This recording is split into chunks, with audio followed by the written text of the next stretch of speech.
et bienvenue sur Prenons un café, le podcast qui parle de parentalité, mais surtout d'humanité, sans tabou ni complexe. Je suis Élise Bulté et chaque mardi, je te propose des conversations avec des humains et des humaines concernés de près ou de loin par la parentalité. Nous échangeons sur des sujets importants de société, souvent éloignés des contes de fées, mais toujours criants d'actualité.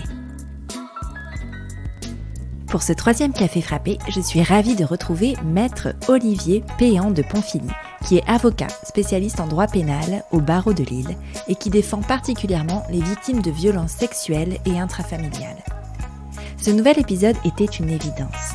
Après avoir retrouvé Laetitia la semaine dernière, je ne me voyais pas faire autrement que discuter avec Olivier des effets et impacts concrets que cette semaine dédiée à l'inceste sur Prenons un café a eu sur sa vie personnelle d'une part, mais surtout sur les personnes qui ont frappé à sa porte pour lui confier leurs histoires et être accompagnées.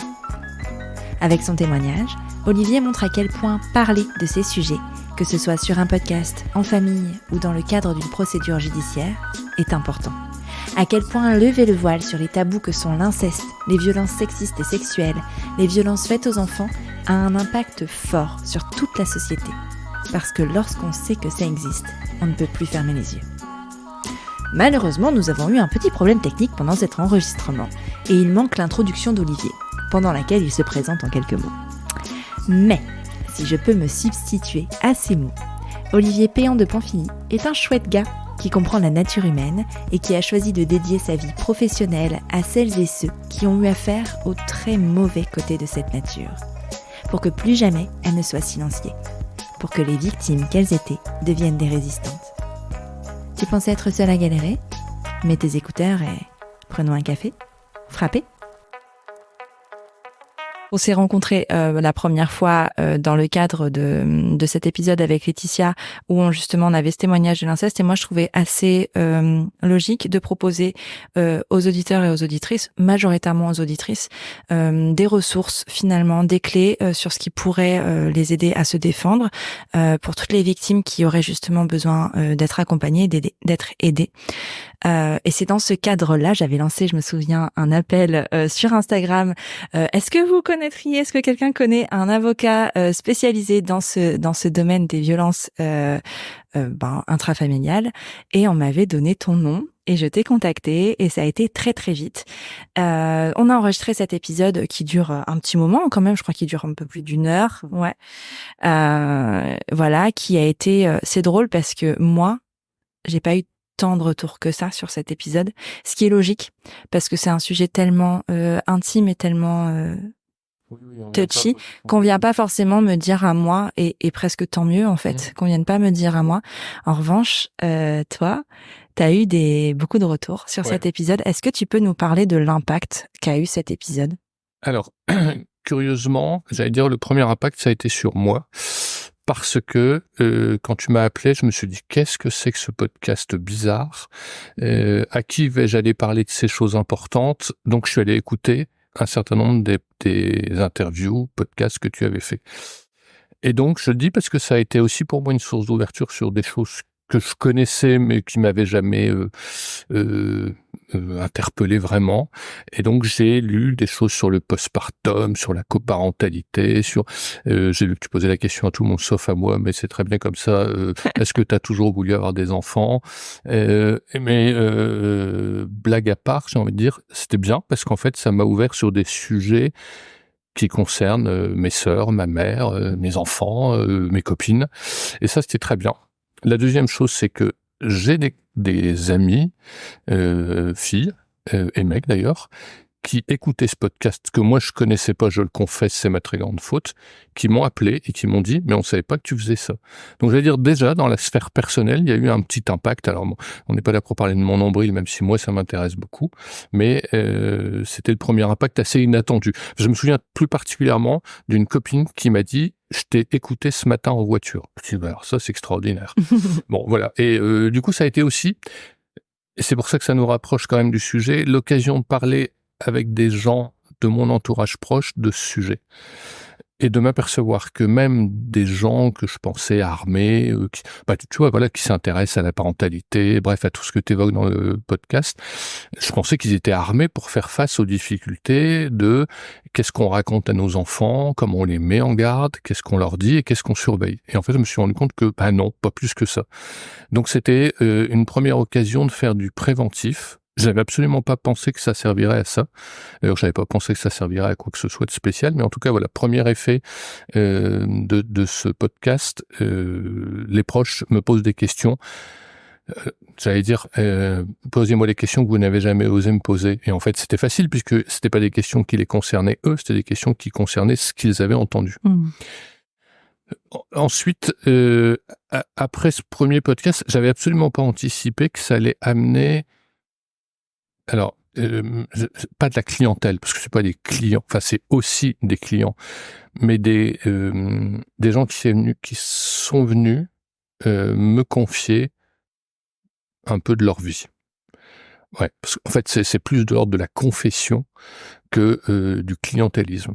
C'est-à-dire que j'ai reçu des coups de fil. Alors le premier, j'ai pas du tout fait attention parce que malheureusement ou heureusement, enfin en tout cas c'est comme ça, c'est mon boulot, les dossiers avec des problématiques d'inceste, de violence, moi je passe mon temps à ça, je suis devant la cour d'assises ou la cour criminelle départementale tout le temps. Donc j'ai pas fait le lien immédiatement entre le podcast et des gens qui venaient me voir, des nouveaux dossiers, des nouvelles confessions. Puis un jour, j'essaie toujours de demander aux gens pourquoi ils viennent, qui les a amenés chez nous. Est-ce que, je sais pas, c'est un autre confrère qui fait pas cette matière? Est-ce que c'est un magistrat, ça arrive, qui est orienté vers nous? Enfin bref, j'essaie de savoir d'où viennent les gens. Sauf que quand on parle de ces affaires-là, on n'a pas forcément la place pour ce genre de questions très techniques et très... C'est-à-dire quand une jeune fille, une femme vient de pleurer pendant une demi-heure dans mon bureau, sur la question de « mais vous êtes venu me voir pourquoi ?» elle est un peu malvenue, donc c'est tout, on laisse tomber. Mais un jour, j'ai reçu un coup de téléphone d'une jeune femme qui habitait Angers, je me souviens, parce que Angers, c'est pas mon rayon d'action. Bah si, je vais plaider là-bas aussi, parce que je vais plaider un peu partout. Mais en tout cas, cette jeune femme d'Angers m'appelle et au téléphone assez vite me dit voilà, est-ce qu'on peut parler, etc. Donc, bref, elle m'explique un dossier de violence incestueuse, de viol commis par celui qu'elle appelle son géniteur. C'est une particularité, très souvent ces jeunes femmes me disent pas mon père, elles me disent mon géniteur, et elles insistent très très fort sur le fait qu'elles veulent qu'on respecte ce terme, cette façon de parler. Et je dis mais vous habitez où? Et c'est là qu'elle me dit moi je suis à Angers. Je dis mais pourquoi vous m'appelez moi, enfin des avocats même d'excellents à Angers, je peux vous en conseiller quoi. Et elle me dit non, j'ai entendu votre podcast. Donc j'ai mis 3-4 secondes à me dire mon podcast, mais je fais pas de podcast. et puis je me suis souvenu que si j'en ai fait un et un seul d'ailleurs dans ma vie, c'est le tien. Et donc elle m'a dit voilà, ce que vous avez dit m'a touché, le sujet m'a touché et mon ego m'oblige à dire que la façon dont moi je l'ai abordé avait sans doute touché aussi. Et c'est venu comme ça. Et c'est en fait là que j'ai percuté qu'il n'y en avait pas une, mais deux, mais trois, mais quatre, et que je t'ai envoyé un mail. Tu t'en souviens sûrement. Ah oui, je m'en souviens bien, oui. En fait, j'étais, pour tout dire, un peu gêné. Je voulais absolument pas que ce mail dans lequel je te raconte ça passe pour une tentative de démarche commerciale, une retape, allez, on en refait un, ça m'a ramené du client. C'était pas du tout ça, c'était de dire... Mon Dieu, mais en fait, ce podcast, c'était pas juste un podcast, ça a été un vecteur de confession, d'histoire humaine, voilà, donc je t'avais envoyé un mail, je me souviens quand j'avais constaté qu'il y avait 10 personnes qui m'en avaient parlé, je t'ai envoyé ce mail avec ces prénoms, parce que je voulais vraiment te dire merci, en fait, voilà, c'est pour ça que j'allais dire le maître Péan de Ponfilly, Madame Élise, ça s'est dépassé, il y a un moment où c'était un mail pour dire merci au nom de ces femmes qui étaient venues me voir. Et je savais pas que tu n'avais pas de retour, j'avais pas imaginé, j'avais jamais pensé à cet aspect-là. En fait, moi, ça fait 5 ans que je fais ça et j'en fais un par semaine. Donc des retours, j'en ai, mais on change de sujet assez régulièrement. Ceci étant dit, cette semaine que j'ai passée autour de l'inceste, elle a changé beaucoup de choses dans ma vie, qu'elle soit personnelle ou même professionnelle avec le podcast, parce que oui, il y a eu un impact et je le savais qu'il y avait eu un impact. Je savais pas qu'il avait eu un impact. Je savais pas ce que tu m'as dit dans ce mail, justement. D'ailleurs, ce mail, quand je l'ai reçu, je me suis reculée, je me recule encore là, je me suis reculée de mon écran et je crois que je t'ai pas répondu avant moins une dizaine de jours. Ah oui, parce que je m'étais dit, bon, bah, flûte, c'est un flop. Non, c'est pas du tout un flop. Je vais te dire justement, je pense que c'est important de dire comment moi je l'ai reçu aussi, ce mail-là. C'est que, parce que prenons un café, je sais qu'il a un impact parce que parfois, je reçois des messages m'expliquant à quel point il peut changer des vies. Là, sur ce sujet-là particulièrement, c'était vachement intense à absorber pour moi. Parce que mon objectif, c'était ça. C'était vraiment ça mon objectif. Et atteindre un objectif aussi puissant, c'est assez déstabilisant, je trouve. Et cet impact, cette réalité de je prends la parole, je vais pas dire n'importe quoi. En fait, ça m'a mis une sorte, pas de pression, mais un peu quand même, dire alors en fait ce que je dis, il faut que je fasse quand même très très attention parce que c'est vraiment écouté. Les personnes que j'interroge et que j'invite sur Prenons un café, il faut faire attention aussi parce qu'elles sont vraiment écoutées et que parce que moi je les ai invitées, il y a cette validation. C'est-à-dire que des personnes vont faire confiance parce que moi je leur ai fait confiance aussi. Donc il y a, tu vois, il y a cette partie-là qui m'a fait prendre un peu de recul. Enfin, j'ai dû prendre un peu de recul sur ah oui. Le podcast, c'est pas que des chiffres, parce que moi, les chiffres, je les vois tout le temps. Quand je parle avec des marques pour les sponsors, c'est les chiffres, les chiffres, les chiffres. Mais Prenons un café, c'est pas des chiffres. Prenons un café, c'est des personnes qui écoutent un podcast. C'est des vies qui sont changées parce que une personne a accepté de témoigner un jour sur mon micro, enfin derrière mon micro. Ah bah là, pour le coup, puis en plus, alors c'est marrant parce que moi, j'ai fait des chiffres pour quand je t'ai remercié, je me souviens, c'était la 10e personne qui me disait « Je vous appelle grâce à ce que j'ai entendu sur le podcast ». Que ce soit moi ou n'importe qui d'autre qui l'ait dit n'avait aucune importance, mais c'était de leur dire « On peut faire quelque chose, vous pouvez faire quelque chose ». Alors je me souviens que tu avais republié ce podcast, bref. J'ai fait un replay, voilà. En début d'année, je crois. Ouais. Et depuis, on a compté hier avec Joséphine, avec qui je travaille, 17 dossiers. En plus, 17 personnes directement à la suite de cette republication qui sont venues nous voir ou qui nous ont appelés, écrit, parce que c'est ce qui est un peu étonnant, c'est qu'on reçoit des mails en fait. Le fait qu'on ait fait ce podcast, qu'il ait été à nouveau publié, les gens nous connaissent déjà. Et donc, il y a une barrière compliquée qui est d'ores et déjà passée, franchie, une porte s'est ouverte, en fait. Voilà, c'est ça. En fait, le podcast, il sert à ça, il sert à montrer... En fait, la voix, elle a un pouvoir quand même assez fort, c'est de montrer le fond des personnes, c'est-à-dire de montrer leurs convictions, de montrer comment elles abordent certains sujets. Enfin, c'est presque une porte d'entrée sur l'âme des gens, j'ai envie de dire. C'est peut-être un peu fort, mais c'est ça quand même. Et les personnes qui sont victimes de violences intrafamiliales, de violences sexuelles, elles ont besoin d'être en confiance. Et je pense que le podcast permet qu'on soit en confiance avec toi et en fait, elles te connaissent déjà un petit peu. C'est-à-dire qu'elles vont se mettre à nu finalement et raconter leur histoire qui est difficile, mais pas face à un inconnu parce qu'elles te connaissent déjà un tout petit peu. Alors, deux réactions à ce que tu dis. Un, j'aurais donc une âme. Oh, surprise. Et bon, pourquoi pas. Et deux, en plus, on a eu le temps dans ce podcast, et on pourra peut-être le compléter, de discuter longuement d'un certain nombre de choses qui concernent ce sujet. Les prescriptions, la façon dont ça se passe, ce qu'on peut faire, ne pas faire, etc., les écueils. Et dans un rendez-vous, on n'a pas forcément le temps. Parce qu'il y a déjà tellement de choses à aborder, il y a tellement d'émotions quand les gens ont enfin franchi la porte du cabinet que il y a toutes ces choses, on les a pas abordées, et pourtant elles aident à passer le cap. Donc oui, je confirme. Pour autant que ce soit une question, ce podcast, moi j'ai vu concrètement l'effet humain. J'avais absolument pas de notion du chiffre. Je ne l'ai compté que quand on en a parlé en disant mais en fait ça fait plusieurs fois là. Donc on a repris nos notes et on s'est dit bah ouais, là depuis la dernière republication 17 dossiers, ça c'est concret, c'est 17 et c'était il y a personnes. pas très longtemps parce que c'était il y a moins de 6 mois, c'est sûr, c'était début d'année. Parce que j'ai fait des replays en janvier, février et donc c'était à ce moment-là, là on enregistre, on est le 24 mai. Donc ça fait 4 mois. Ouais, et vraiment, et les gens nous disent que c'est pour ça, c'est le vecteur, quoi. Donc, un vrai intérêt, avec la sensation qu'il y a deux types de personnes qui sont venues nous voir après ça. profil, qui est peut-être celui dont on va plus parler aujourd'hui, et qui sont des femmes, jeunes ou moins jeunes, qui ont été victimes de faits de nature sexuelle, d'inceste en tout cas, il y a plusieurs années. Donc des enfants qui n'ont pas pu grandir, d'ailleurs c'est singulier, je sais pas comment dire ça autrement, et qui viennent nous voir avec cette blessure béante en disant je n'en peux plus de pas vivre. Je te racontais hors micro qu'on a reçu un courrier hier soir qui nous a beaucoup marqué, d'une jeune femme, je dis jeune, j'en sais rien, d'une femme qui termine sa lettre en disant je ne mérite même pas ma vie, qui vient nous voir à la suite du podcast. Donc des gens qui ne pensent pas mériter leur vie, qui ne peuvent pas vivre leur vie, à cause de ces faits d'inceste qu'ils ont subis, mais quelquefois 20, 30 ans avant.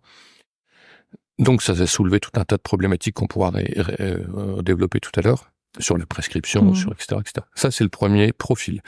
Deuxième profil de gens qui sont venus nous voir également à la suite du podcast, alors que pourtant on l'a qu'effleuré, et qu'on va encore que l'effleurer, mais que ça mériterait qu'on fasse peut-être un point là-dessus à part entière. C'est des femmes victimes de violences conjugales actuelles. Pourquoi elles viennent quand même nous voir à la suite de ce podcast, parce que qui dit violence conjugale dit, dans 90% des cas, violence sexuelle.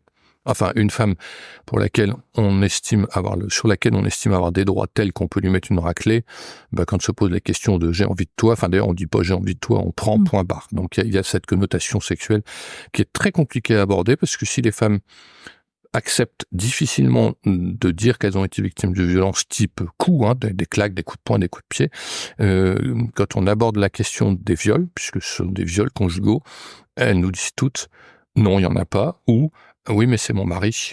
Donc pour moi, il n'y a même pas de question. Enfin, c'est un truc qui, moi, il y a cette notion encore du devoir conjugal. Ah, mais ça me sidère. Enfin, il y a quelquefois une problématique culturelle ou sociale, d'éducation, quoi. Mais des femmes de qui j'attends absolument pas ce genre de discours, qui me disent non, mais c'est pas pareil, c'est mon mari.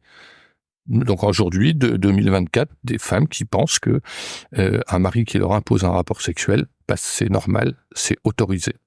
Donc voilà, on a eu beaucoup de retours sur ces deux thématiques. Je sais pas comment dire thématiques, ça fait un peu trop pro.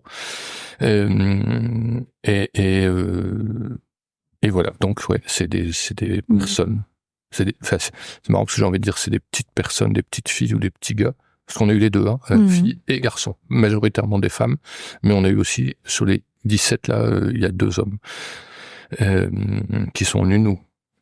Enfin, vraiment, j'ai pas envie de dire nous donner leur dossier, nous déposer un fardeau monumental que eux portent seuls souvent, ou presque seuls depuis des années et des années. Enfin, celle qui a écrit ce courrier tellement touchant, là, je mérite pas ma vie, je pense qu'elle a un peu plus de 45 ans, et elle a subi ça quand elle avait 8 ans. Donc depuis tout ce temps-là, elle porte ça.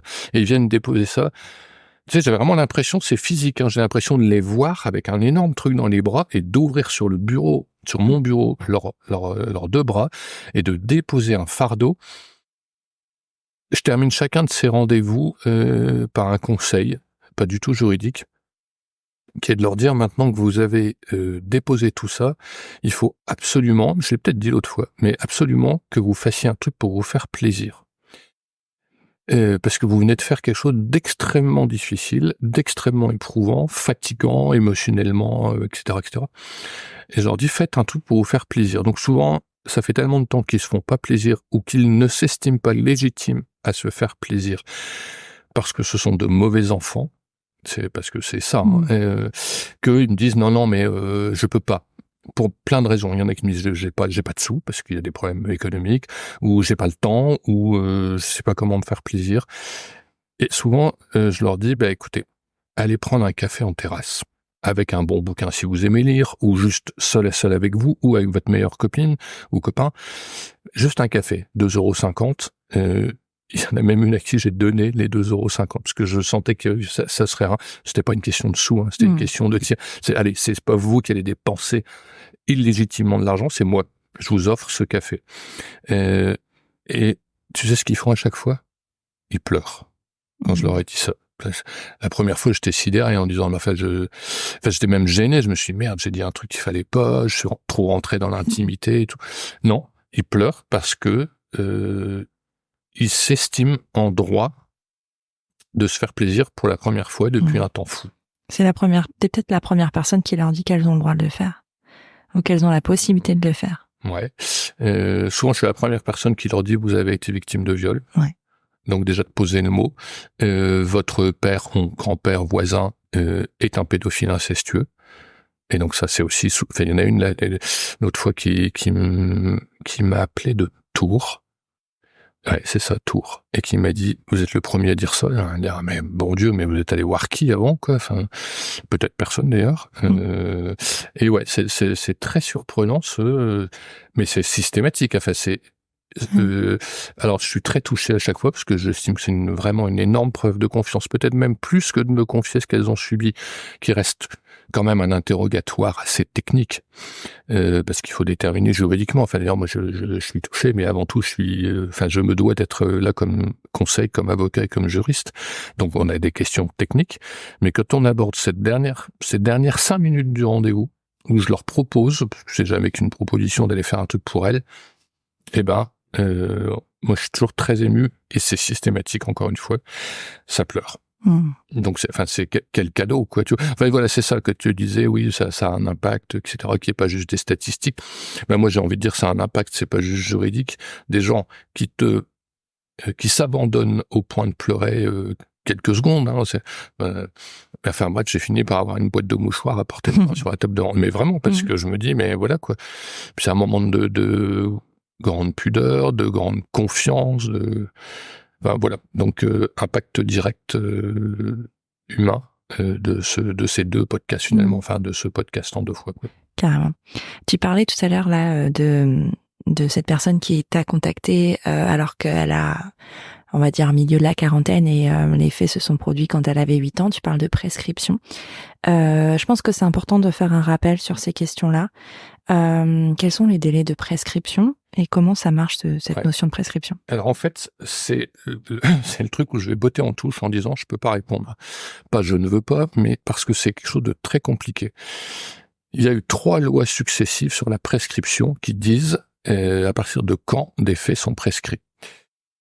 Et souvent les gens ne veulent pas agir, ne veulent pas entamer une démarche de plainte en se disant de toute façon c'est prescrit. Sauf que souvent ils se trompent. Parce que ces 3 lois successives se recouvrent les unes les autres et que quelquefois ce qui aurait été prescrit ne l'est finalement pas grâce à la 2e ou grâce à la 3e loi. Donc ça c'est le premier point. Le 2e point, il y a aussi une notion juridiquement un tout petit peu compliquée qui s'appelle la prescription glissante, qui fait que si de nouveaux faits non prescrits sont découverts, ça va permettre de faire reculer la prescription, de la faire glisser vers l'arrière. Moralité, à chaque fois qu'on reçoit un nouveau dossier, on en revient au bon vieux papier et crayon, c'est-à-dire que je prends une grande feuille, je trace la ligne du temps, l'âge de la personne au moment où elle était victime de ces faits. Déjà, tu vois, rien que ça, est-ce que c'est des faits uniques, et souvent c'est malheureusement pas ça, ou est-ce que c'est des faits qui ont duré 5 ans, 10 ans, au-delà ou en deçà de la majorité. Donc on commence par tracer la ligne du temps, sur lequel on met la datation du début des faits, la datation de la fin, parce que ça aussi c'est une grande surprise, enfin particularité, les gens savent pas te dire quand ça a commencé, ils savent très bien quand ça s'est arrêté. Le moment de révolte, le moment où c'est plus supportable, le moment où c'est je continue à accepter ou je vais mourir, je continue à accepter ce qui m'amène à mourir ou je me révolte parce que je ne veux pas. Bref, donc la période à laquelle ça s'arrête, la date de la majorité, la date de la première loi, est-ce que c'était avant qu'il ne soit majeur ou après? Enfin, tu vois, déjà, rien que là, il me faut 20 minutes pour expliquer le truc. Donc, ce que je dis aux gens, c'est venez nous raconter le truc. Et c'est le premier engagement que je prends.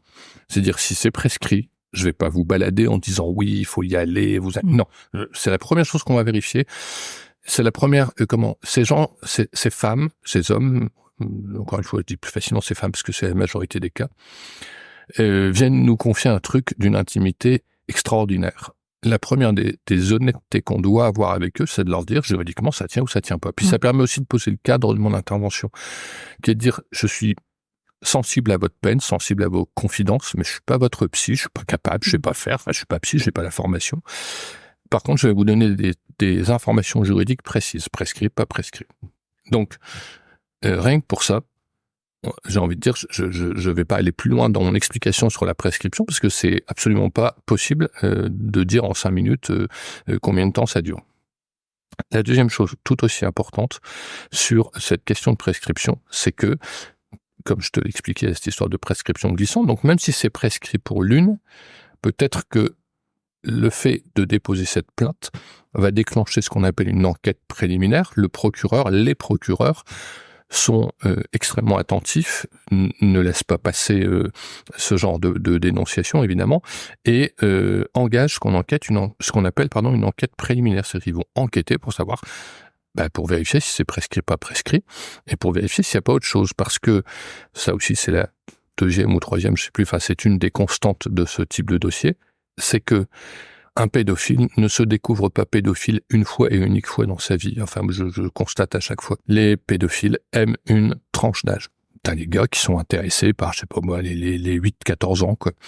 Et quand la gamine a dépassé les 14 ans, elle ne les intéresse plus. Enfin, c'est vraiment comme le collectionneur de timbres. Hein. T'es amateur de collection de timbres, puis à 10 ans, tu dis, bon, en fait, ça m'intéresse plus, les timbres. Je vais passer aux mobylettes, au scooter, ou je sais pas quoi, ou je deviens fan de basket. Et la collection de timbres, elle est remisée. Eh bien là, les pédophiles ont cette tranche d'âge d'attirance sexuelle, de consommation, et quand la gamine a dépassé la tranche d'âge, il passe à la suivante. Donc, l'enquête permettra peut-être, hélas, de constater que c'est prescrit pour une des gamines, mais permettra souvent, heureusement, en ce qui nous concerne naturellement dans notre quête de justice, de constater qu'il y en a d'autres et d'arrêter les dégâts. Et si on trouve qu'il y en a d'autres, est-ce que le premier témoignage est valable même s'il est prescrit ? Oui. Alors là aussi, il va pouvoir soit bénéficier de cette prescription glissante, soit tout simplement venir conforter la parole de la victime pour laquelle l'action est en cours. On va dire ça comme ça, ce sera plus simple. Et dire, c'est marrant, puisque c'est des scénarios répétitifs. Hein, c'est fou, parce que je me rends compte qu'on est en train de parler d'un truc qui est quand même hyper glauque, hyper triste, mais qui est mon quotidien. Il n'y a pas longtemps, je me disais, en faisant des petits billets sur un vecteur social, là, je me disais, mais en fait, moi, j'ai que des trucs comme ça à raconter. Bon, bref, peu importe, ça partez. Souvent, ces gars-là usent des mêmes stratagèmes. Là, j'étais la semaine dernière à Nancy pour défendre une gamine qui avait été victime de viol pédophile de la part du voisin de la famille qui était une sorte de grand-père adoptif. La gamine dénonce les faits, une enquête est ouverte, et elle dit, mais d'ailleurs, il faisait souvent des trucs avec les voisines. Il se trouve que la voisine a 2 petites filles, que l'une de ses petites filles est une jeune fille porteur d'un handicap mental, donc une tellement jolie proie, tellement facile. Et cette petite fille dit, mais non, de toute façon, moi, ce qu'il m'a fait, il l'a fait aussi à ma copine. En 5 minutes d'enquête, on se rend compte qu'il y a 3 victimes. Quand on interroge ces 3 victimes, tout a commencé à chaque fois par un massage des pieds de ces gamines.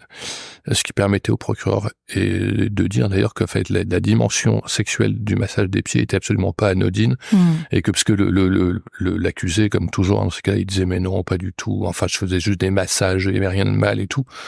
Bon.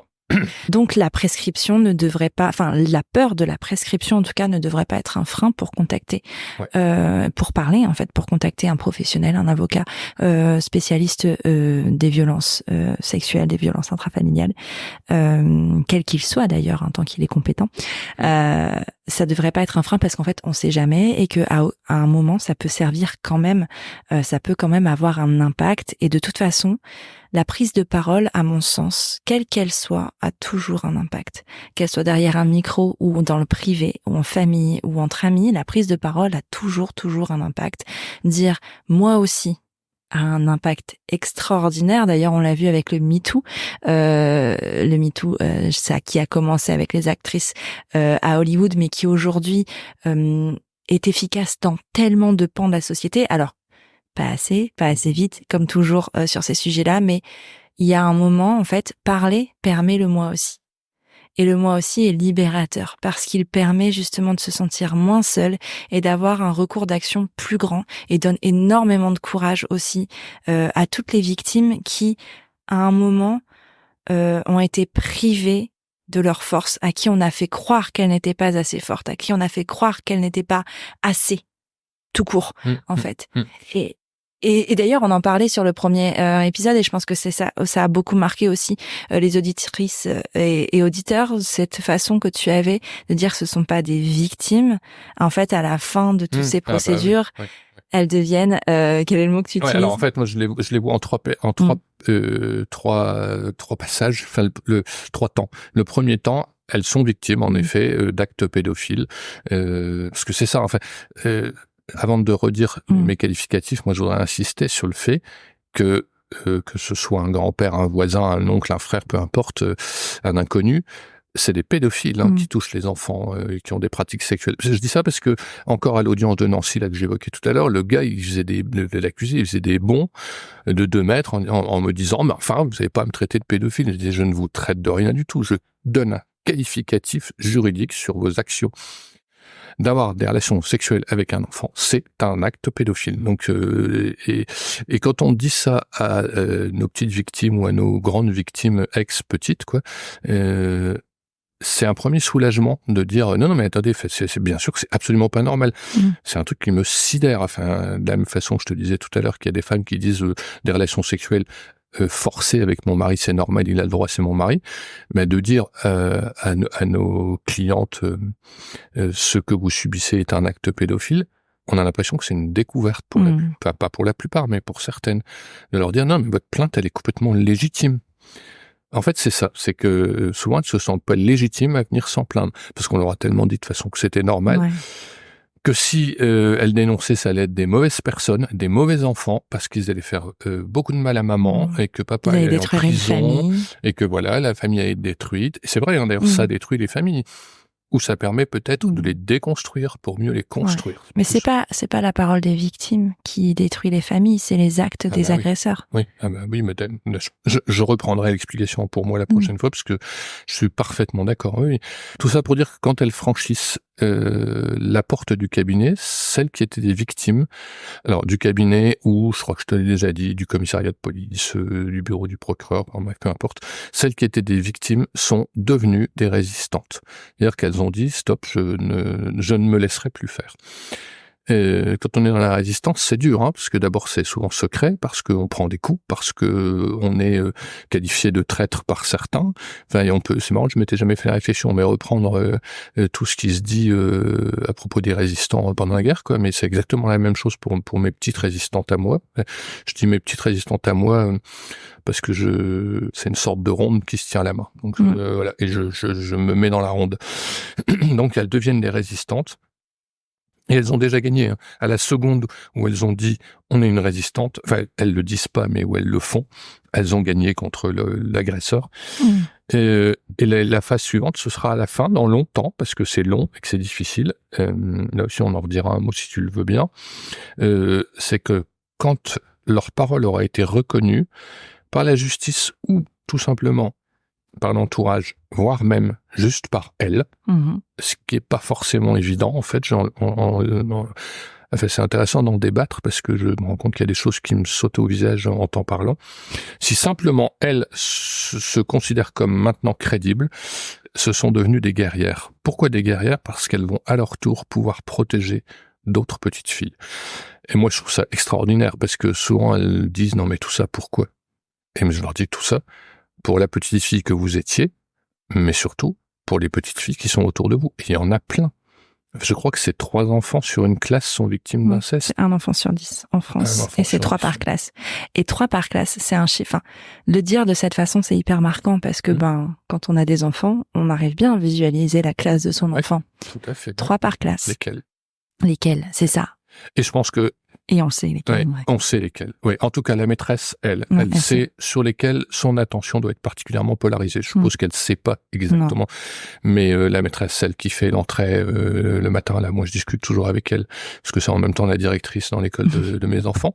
Et elle me dit, tu n'imagines pas les confidences qu'on a. Et donc ces confidences-là, elles les ont peu ou prou, quoi.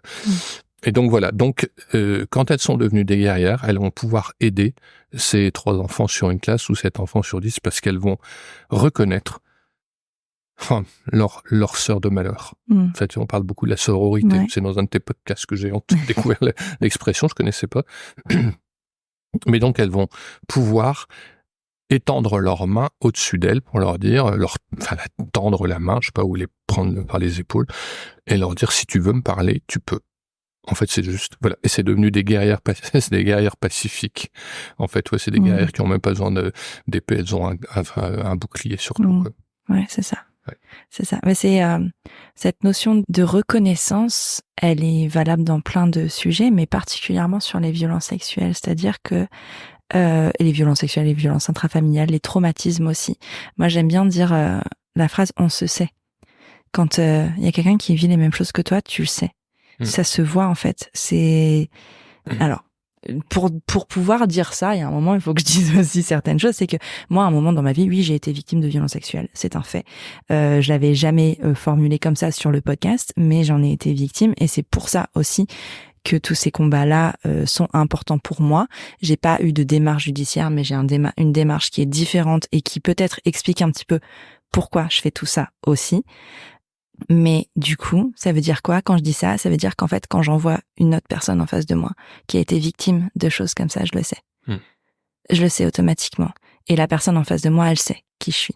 Et moi, j'allais dire modestement, parce que pas victime directe, mais acteur de tout ça, et acteur de la reconstitution. En fait, c'est chouette. Moi, j'ai vraiment de la chance. En fait, encore une fois, en discutant, je viens de réaliser que j'avais de la chance, parce que je suis un des acteurs de la reconstitution avec le procureur, le juge.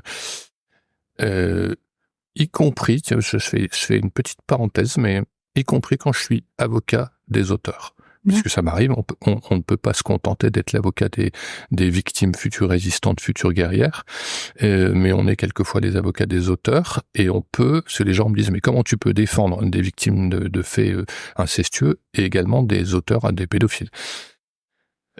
Parce que, quelquefois, le boulot de l'avocat de la défense, c'est de vérifier que quelqu'un qui est accusé est véritablement coupable ou pas coupable, et deux, ça peut être d'amener un dialogue à travers le jugement. En fait, en disant à l'auteur, et si vous preniez vos responsabilités, mais ça le regarde, mais et si vous respectiez cette petite victime en lui disant qu'elle n'a pas menti? Et il y a des fois, il y a des petits miracles, hein, ça marche, où ils disent, ouais, je vais mentir. Parce qu'en fait, ces victimes résistantes guerrières, elles veulent pas spécialement que l'auteur soit condamné, hein. Elles veulent que l'auteur dise qu'elles ne sont pas des menteuses. C'est la phrase absolue dans tous les dossiers, sans exception. Elles me disent toutes ça. Il y en a qui sont plus ou moins dans un esprit de demande de sanction, mais c'est assez rare en fait, hein. Elles veulent surtout qu'on dise qu'elles ont dit la vérité.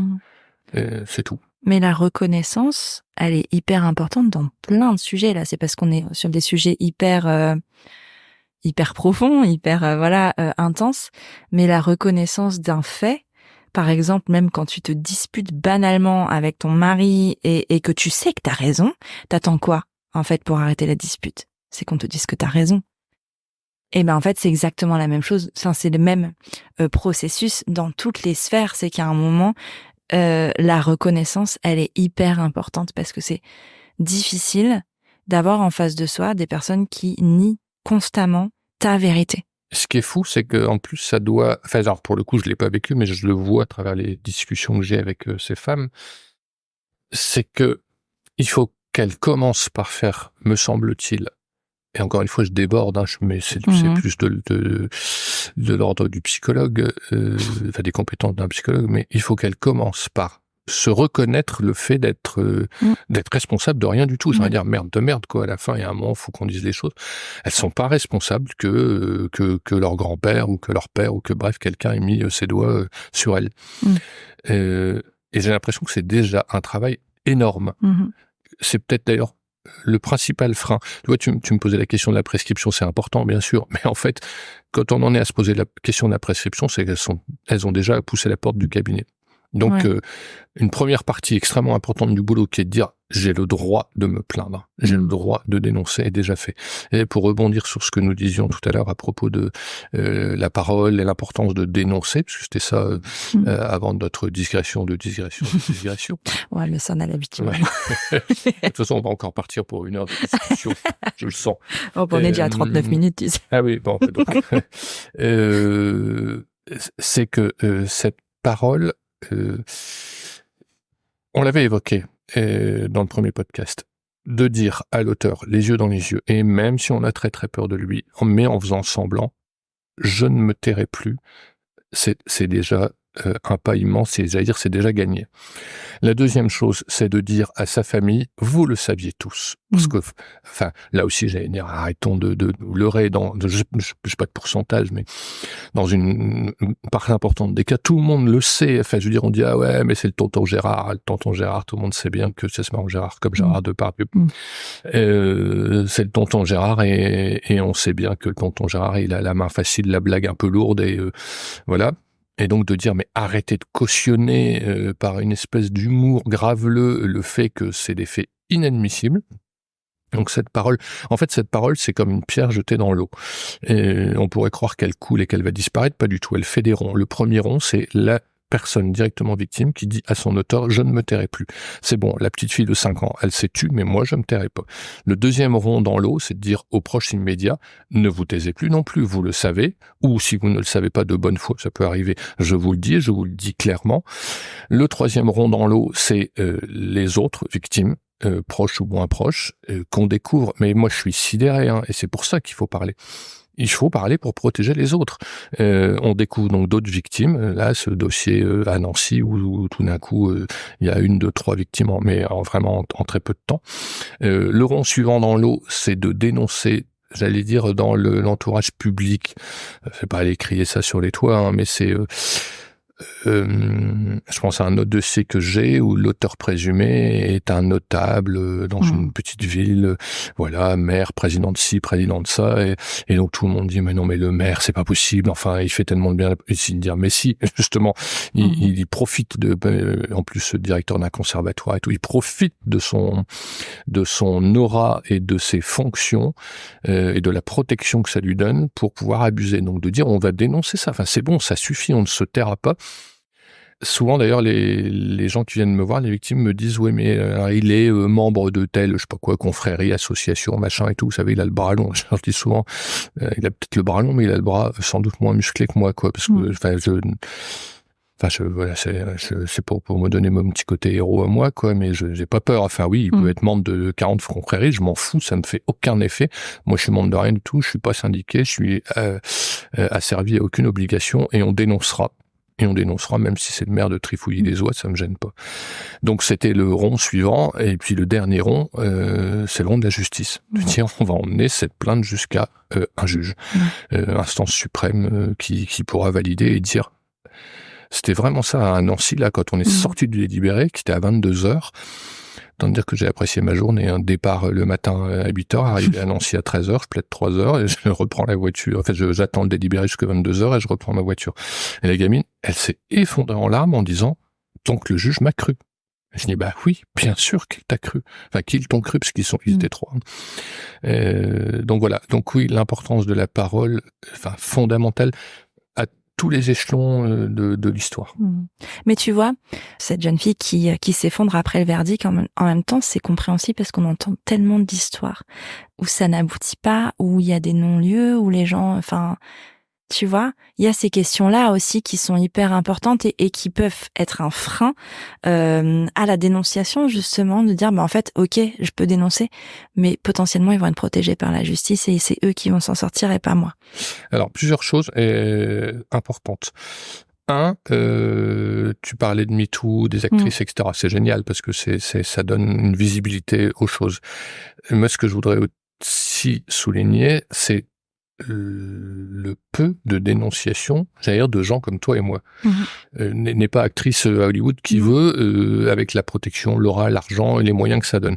Et moi, je suis quand même sidéré de voir que ce mouvement dont on nous dit c'est un mouvement, une déferlante, etc., concrètement, il y a quand même assez peu de dénonciation, assez peu de femmes qui poussent la porte de mon cabinet, peu importe, des cabinets d'avocats et d'affaires qui se retrouvent finalement jugés. Donc on dit ouais, mais ça servira à rien, et puis il y a des non-lieux et tout. Concrètement, quand on lance la machine, c'est difficile de l'arrêter pour l'auteur présumé. Donc, j'ai presque envie de dire, si on doit délivrer un message, c'est faites-le. C'est pas la peine. C'est pas nécessaire d'être une actrice ou quelqu'un de connu pour tenter le coup. Ouais, mais même les personnes un peu connues, elles sont pas entendues. Tu vois, on parle des affaires notamment PPDA par exemple, où il y a eu toutes ces présumées victimes, parce qu'on doit dire présumées. Oui, c'est présumé pour tout le monde. Qui ont justement, été entre guillemets lâchées les unes après les autres et qu'on n'a pas entendu et qu'on n'a pas cru. Est-ce que c'est parce que PPDA ou est-ce que c'est juste un autre problème de justice? Et quand on voit ça, en fait, en tant que victime qui ne connaît pas l'affaire et qui connaît pas les rouages, qu'est-ce que tu te dis? Tu te dis, si lui, si ces personnes qui ont une visibilité, qui ont une plateforme finalement de parole, si même elles sont pas écoutées, qui va m'écouter moi? Alors la réponse, c'est que tu me cites PPDA. Pourquoi? Parce qu'on est en train de parler d'agresseurs sexuels. Donc on sait que c'en est un. Donc ça y est. Donc, c'est pas le nirvana. Le nirvana, ce serait qu'il soit condamné éventuellement s'il est coupable, naturellement. Mais ça y est, en fait, on a donc maintenant, demain, tu vas interviewer PPDA pour faire un podcast. Je le ferai pas. Non, tu vas pas faire. Non. Mais tu vois, n'importe quelle jeune actrice ou jeune journaliste en devenir aujourd'hui, elle va pas y aller. Elle va dire ah non, moi je cautionne pas, j'interviewe pas, je prends pas de risque. Donc ça y est, c'est celles qui ont dénoncé sont des guerrières parce qu'elles ont protégé les autres. En dénonçant publiquement, ça suffit. Pourquoi est-ce que, je sais pas, moi, on va pas se balader dans certains quartiers en exhibant une montre de luxe, parce qu'on sait que c'est dangereux, qu'on nous l'a déjà dit. Là, pourquoi on va pas dans le bureau de quelqu'un comme PPDA, ou pourquoi il n'y a pas une jeune actrice qui va aller demander des conseils un soir à Gérard Depardieu? Je sais pas s'il est coupable, pas coupable, il est mis en examen. Donc déjà, c'est qu'il y a un certain nombre d'indices qui laissent à penser que. Mais en tout cas, le boulot de lanceuse d'alerte de ces filles, de ces femmes, a abouti à ce qu'on soit alerté. Donc, j'ai envie de dire, faut pas s'arrêter au c'est difficile. Oui, c'est difficile. Qu'est-ce qui est plus difficile? De se taire et de continuer à porter seul le poids du truc, ou de se lancer dans un combat qui sera peut-être extrêmement violent, mais qui permettra au moins que l'alerte soit lancée. Je pense, facile à dire, moi je suis juste j'ai pas subi, donc alors j'ai pas subi, mais quand même, qu'il me soit permis de pleurer un peu sur mon sort de temps en temps. On sort pas totalement indemne de ces trucs-là. Je te dis, j'écris des billets là pour toutes les semaines, dire un peu c'est quoi le quotidien du cabinet. Et ça me fait la réflexion en me disant, mais je n'ai que des trucs atroces. Et encore, j'ai dû le corps beaucoup. Moi, je raconte pas la moitié de mes dossiers parce que c'est pas possible. Alors bon, je le fais parce que d'abord, je sais pas faire autre chose. Comme je dis toujours, si j'avais été très fort en maths, j'aurais fait médecine et j'aurais les petits-enfants en les opérant, mais ça, je sais pas faire. Qu'ensuite, j'aime ce que je fais passionnément. C'est un des rares métiers, je trouve, pas un des rares métiers, mais j'ai l'impression d'être quelque peu utile. Mais toutes ces histoires, elles me font mal aussi, quoi. Je dis toujours que tous les dossiers, c'est des oiseaux. J'ai peut-être déjà dit non. Des oiseaux, des oiseaux noirs qui se posent sur mon épaule. Un oiseau, c'est pas lourd, c'est pas gênant. 2 oiseaux, 3 oiseaux. Au bout de 5 ou 10, on est un peu de travers. Et s'il n'y a pas de l'autre côté, sur l'autre épaule, quelque chose qui nous permette de rétablir l'équilibre, on peut vite être mal foutu et marcher de travers. Tout ça pour dire que même si je suis pas directement acteur en tant que victime présumée, auteur présumé, le fait, on peut pas être un spectateur. Voilà, c'est ça en fait. Je veux dire, on peut pas être un spectateur sans aucun sentiment ou aucune idée sur la question. Il y a forcément un moment où on va s'engager. Et moi, personne, on peut pas avoir une gamine de 12 ans. J'ai presque envie de te dire, même si elle a 40 ans aujourd'hui, je peux pas avoir une gamine de 12 ans à genoux devant un gars qui lui fait faire une fellation sans avoir envie de venir l'arracher à ce truc, quoi. C'est parce que c'est ça, ma représentation à moi, c'est ça. C'est une gamine de 12 ans parce que je l'ai vu dans des dossiers à genoux devant un gars qui a 3 fois son âge ou peu importe, quoi. Donc, sur le fait que de dénoncer n'entraîne pas forcément un résultat tangible, si, ça entraîne déjà que l'alerte est donnée. Ça, c'est le premier point. Deuxième point, les dossiers qu'on a aboutissent au moins à une enquête préliminaire diligentée par le parquet. Donc ça veut dire que le parquet demande à des services de police, gendarmerie d'aller interroger les uns et les autres. Donc ils interrogent notre cliente. Ça aussi, c'est un truc vraiment important, que pour la première fois, un officier de police judiciaire entende cette gamine avec un membre de l'institution judiciaire qui dise « ta parole vaut qu'on l'écoute, qu'on la note dans un procès-verbal ». C'est pas rien, peu. Je m'empresse de dire que je suis avec elle dans ces cas-là. Enfin, si elle nous a saisis, on laisse jamais une de ces gamines aller toute seule, qu'elle soit petite ou grande fille, chez les flics. Pas qu'elle risque quelque chose, mais parce que ça leur fout une trouille monumentale d'aller révéler, qu'on écrive, tu sais, le fait d'écrire sur un papier, c'est quelque chose c'est plus des accusations sur lesquelles on peut revenir. C'est devenu officiel. Et donc ça fait très très peur. Je me rends compte qu'elles ont une trouille panique et je le vois quand elles doivent signer le procès-verbal. Il y a un moment de recul. Bon bref, donc on est avec elles. On leur tient au propre comme au figuré la main. Enfin, je ne compte plus le nombre de fois où, au milieu des explications, elles s'arrêtent net. Elles n'arrivent plus à parler. Elles disent il a mis sa main, il a, et il faut juste, tout en gardant le recul professionnel, mais poser une main sur l'épaule. Alors, une main super bienveillante, super, faut faire toutes les précautions, mais pour leur dire, vas-y, ou leur dire ça, moi, quand c'est des gamines, je les tutoie, je leur dis, vas-y, dis-le, et hop, ça libère la parole, ou ça aide à libérer la parole. Donc, le fait que ces victimes soient entendues par une institution judiciaire officielle est déjà un pas de plus vers la victoire. Ça veut pas dire qu'il sera condamné, ça veut dire que on les entend, on les écoute, ce qui n'a pas été fait depuis 15, 20, 30 ans. Le truc suivant, c'est que lui, je dis lui, l'auteur présumé va être interrogé. Mais quelle victoire! Quelqu'un va lui demander des comptes, parce qu'il n'est pas interrogé sur bonjour, comment allez-vous, On lui dit, c'est là aussi de quelque chose de très violent, à laquelle il n'est pas habitué, parce que le pédophile, il a toujours fait supporter ça à des gamines de 12 ou 14 ans, peu importe, mais des gamines dans des situations de fragilité, parce que je sais pas quoi, c'est la petite mal-aimée, c'est la petite orpheline, c'est la petite, elle se parlait, porteuse de handicap, ou c'est la petite timide, tout simplement. Enfin, ils ont un sens inné pour repérer celle qui va se taire, qui en plus, plus elle sera victime, moins elle se fera remarquer, parce qu'elle veut surtout pas qu'on sache. À ce stade-là, elle va bien travailler à l'école, elle va pas faire d'histoire à la maison, elle va se taire, elle va être sage et obéissante pour surtout pas que ça ressorte, si encore en plus c'est leur père qui est l'auteur présumé. Donc bref, on va interroger cet auteur présumé. Les flics, les services de police, pardon, c'est pas les services de police, s'ils écoutent ça un jour, ils vont interroger l'auteur présumé en lui posant des questions sur quelle est votre sexualité, quelle est la fréquence de vos rapports sexuels avec votre épouse, qui elle-même sera interrogée. T'imagines le tsunami familial que ça va provoquer. Et donc, il va plus pouvoir mettre tout ça sous le boisseau, Il va être obligé de répondre. Alors que, avec la gamine, elle pose pas de questions. Avec son épouse, de toute façon, il l'a tellement baratiné en disant « Mais non, mais enfin, tu penses bien, jamais je m'intéresserai. Puis cette gamine, en plus, elle est moche, puis elle est bête comme ses pieds. Et tu sais bien que c'est pas mon genre d'homme et tout. » Enfin, ils la tiennent sous leur coupe, parce que ces gars-là, ils tiennent sous leur coupe l'ensemble de la famille. Et puis, il y a ce côté patriarche qui va hurler sur tout le monde si on a l'audace de mettre en cause. Enfin, vrai, les flics, ça se laisse pas intimider du tout. Moi, j'assiste évidemment quelquefois à des interrogatoires où je suis aux côtés des mises en cause. C'est pas un moment agréable du tout.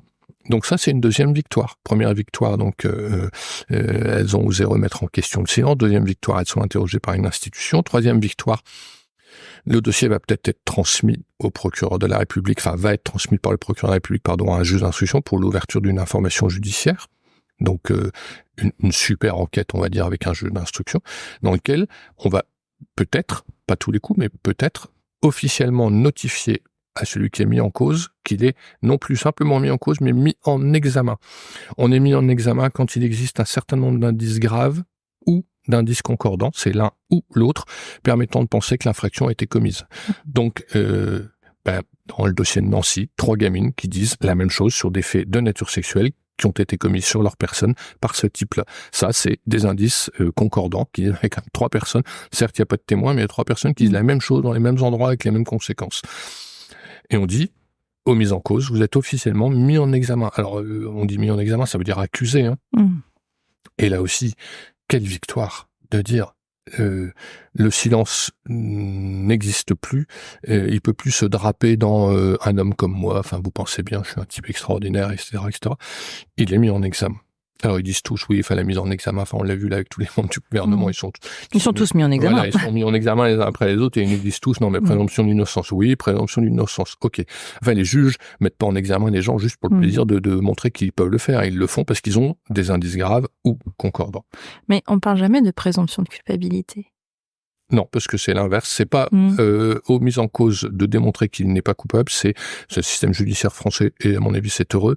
C'est au procureur, au poursuivant, de démontrer que l'intéressé est coupable. Mais donc, je veux dire, tu vois, oui, certes, tous les dossiers aboutissent pas, mais enfin, quand même, il y a une succession de petites victoires qui, je pense, pris à titre individuel pour ces victimes, si on sait leur expliquer. Parce qu'en fait, c'est ça, faut pas les baratiner en disant non, mais il va être condamné. Mais non, on n'est pas sûr du tout. Faut commencer par dire, attention, c'est prescrit ou c'est pas prescrit, mais quoi qu'il arrive, on y va. 2, on sait pas s'il va être condamné. Moi, je fais vraiment cette truc, je dis, je vous promets absolument pas qu'on va réussir. Je vous promets d'essayer et de faire tout ce que je peux à mon niveau pour pas lâcher l'affaire, mais c'est pas sûr qu'il soit condamné. Parce que le temps a passé, parce que etc. Mais par contre, voilà les étapes par lesquelles vous allez passer. Je pense déjà ça leur permet de se rendre compte que c'est des victoires. Tu vois, de dire il va être interrogé par un flic. Vous vous rendez compte la honte pour lui, quoi. Et bien quand on leur fait réaliser ça, ça permet de se dire mon combat n'est pas.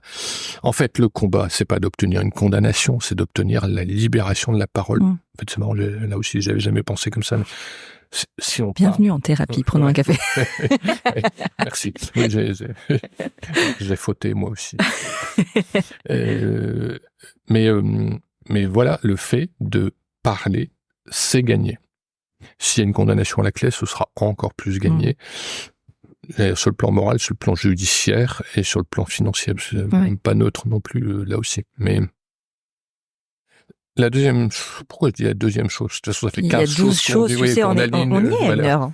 L'autre chose d'importance que j'ai déjà souligné, me semble-t-il, et que je souligne à chacun de rendez-vous, c'est que ça va être long. Ça va être super long, super long et super désespérant. Et il y a un moment où, et ça je suis sûr que je l'ai déjà dit, mais c'est tellement important que je n'hésite pas une seconde, où ces personnes qui seront venues nous voir, ces résistantes, vont se dire, en fait, tout le monde s'en fout, parce que ce que tu disais tout à l'heure. Non, mais en fait, ça n'aboutit pas.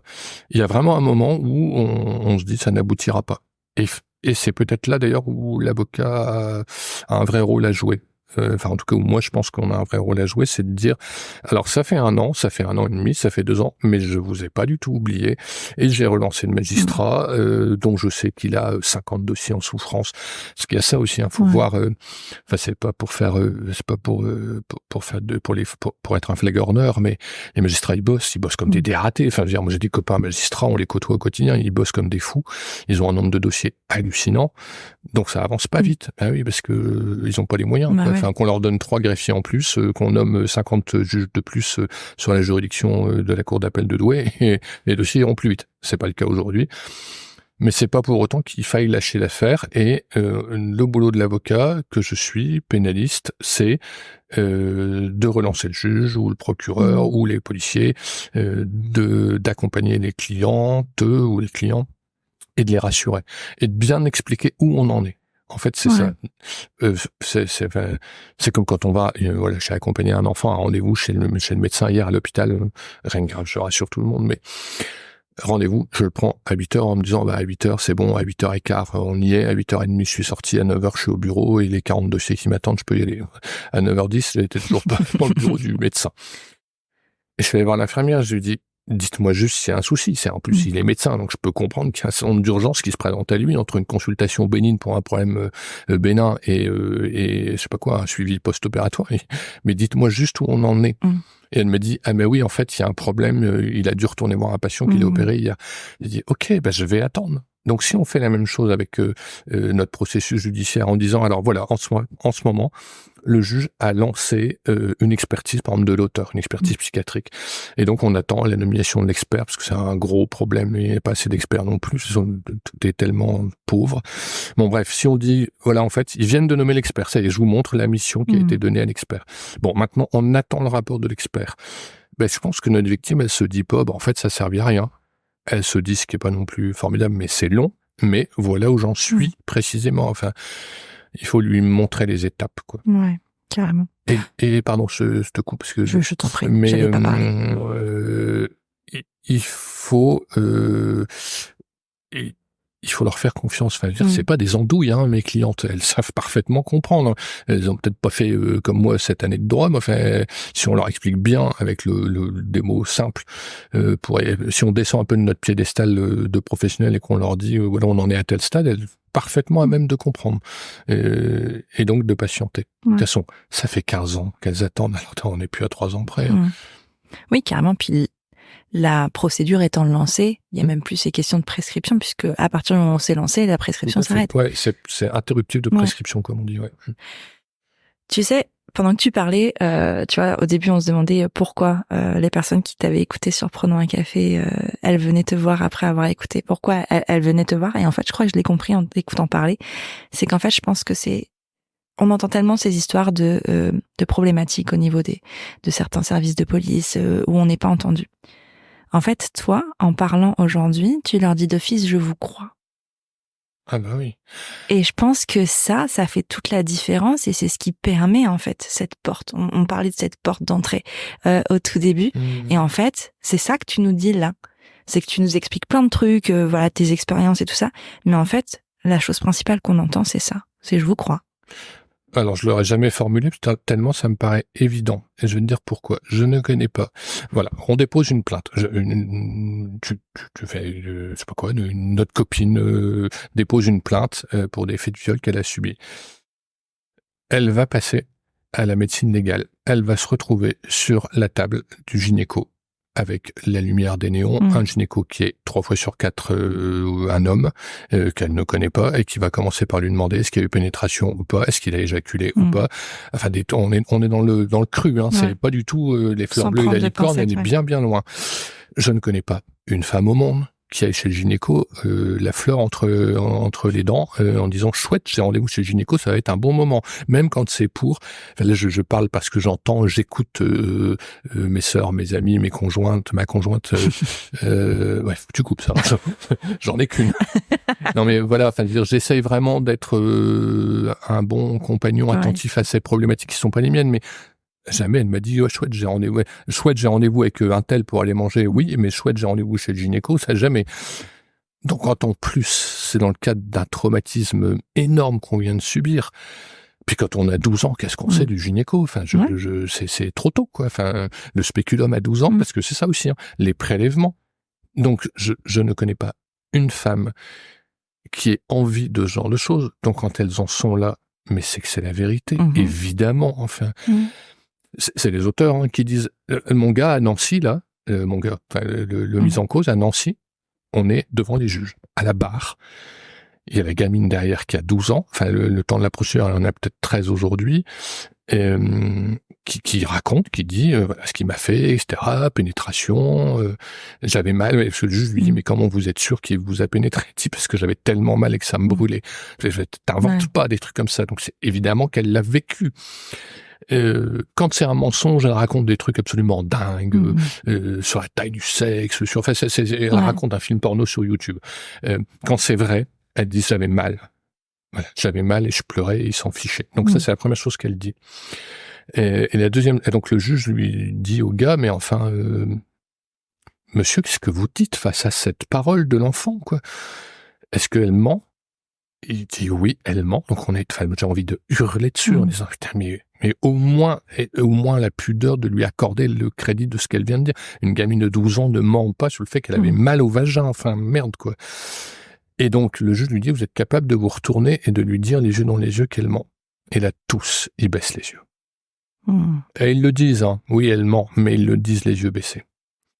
C'est pour ça que je les crois. Enfin, quelle femme a envie, enfin quelle femme ou quel homme, enfin moi je pose souvent la question de quelle est votre dernière expérience sexuelle heureuse? Mais tous ont dit, mais enfin ça ne vous regarde pas, enfin, je vais pas raconter ça éventuellement à mon meilleur copain. Et encore, quand on parle d'une expérience sexuelle amoureuse, avec de l'amour, c'est entouré de pudeur. Et donc on dit, bah oui, enfin on est heureux à tout point de vue, ou sur tous les plans. Voilà, on va avoir une petite métaphore pour dire à son meilleur ami, ok, enfin voilà, tout roule, tout marche. Mais moi je raconte pas ce qui se passe avec ma femme à moi. Et donc quand une fillette ou une jeune femme ou une femme, peut-être même plus encore une femme adulte au sens voilà de celle qui a 40 ans et qui vient enfin lâcher son fardeau, elles viennent pas me raconter ça par plaisir. Enfin, elles peuvent pas faire autrement que de venir le raconter. Donc oui, ça me viendrait même pas l'idée de dire je vous crois pas. Enfin, cette démarche elle est tellement difficile que oui, bien sûr qu'elles disent la vérité. Mais en fait, je te parle de ça par rapport à, et là, on sort de l'inceste, on va repartir entre guillemets dans les violences conjugales, de toutes ces femmes qui meurent sous les coups de leurs conjoints, qui ont déjà été portées plainte.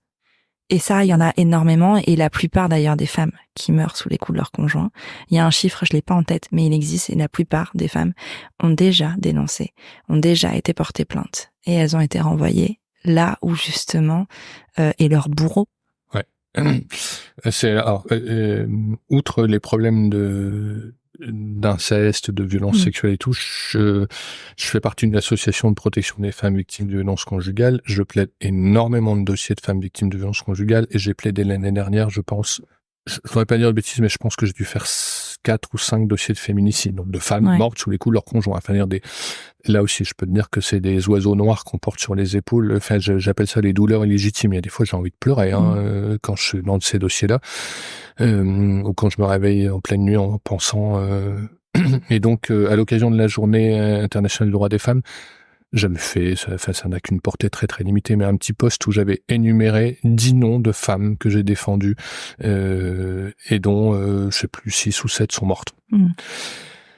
Donc pour te dire que je suis évidemment sensibilisé et conscient de cette problématique des femmes qu'on renvoie chez elles. Le truc est très compliqué. Parce que ces femmes-là, quelquefois ne portent plainte comme un appel au secours, mais retirent leur plainte. Parce que c'est le père des enfants, parce que c'est compliqué, parce que la situation économique, etc., etc.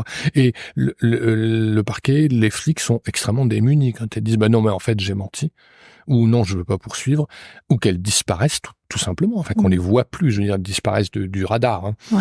Donc c'est compliqué. Deuxième phénomène, je suis intervenant auprès de l'école de police dans le cadre de la formation des officiers de police judiciaire, et notamment on fait des formations, enfin je participe comme petit rouage à des formations sur les violences conjugales et le recueil des plaintes. Mais c'est quelque chose finalement d'assez nouveau en fait, cette facilité ou cette façon dont il faut recueillir les plaintes.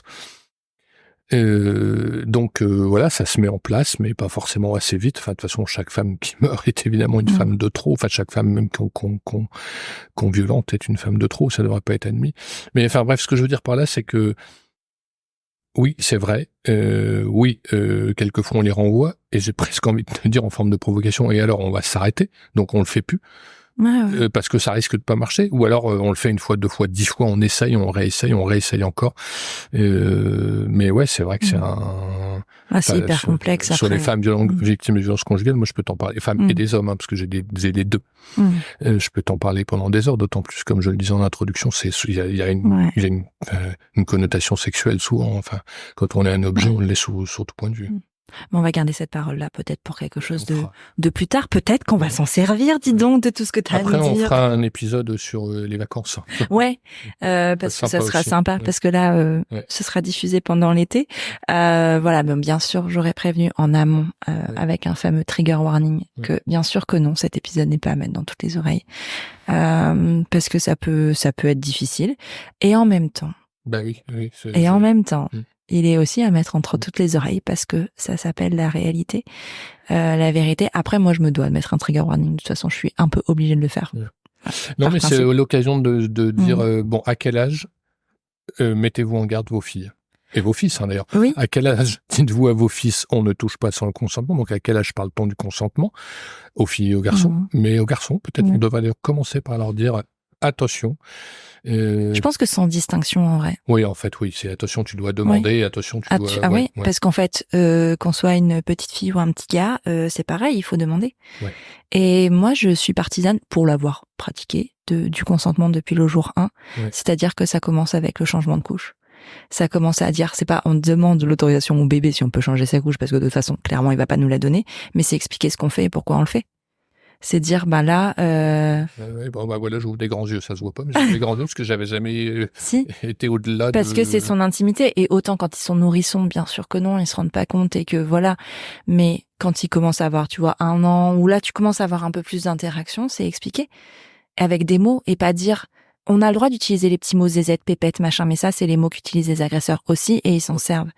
Je pense que c'est important que les enfants connaissent les vrais mots, connaissent le mot vagin, connaissent le mot vulve, connaissent le mot anus, parce que, au cas où, si jamais un jour, il faut que ce soit important qu'ils puissent les nommer correctement pour que ce soit clair, et qu'on leur dise, attention, ta vulve, ton vagin, ton anus, ton intimité, c'est privé.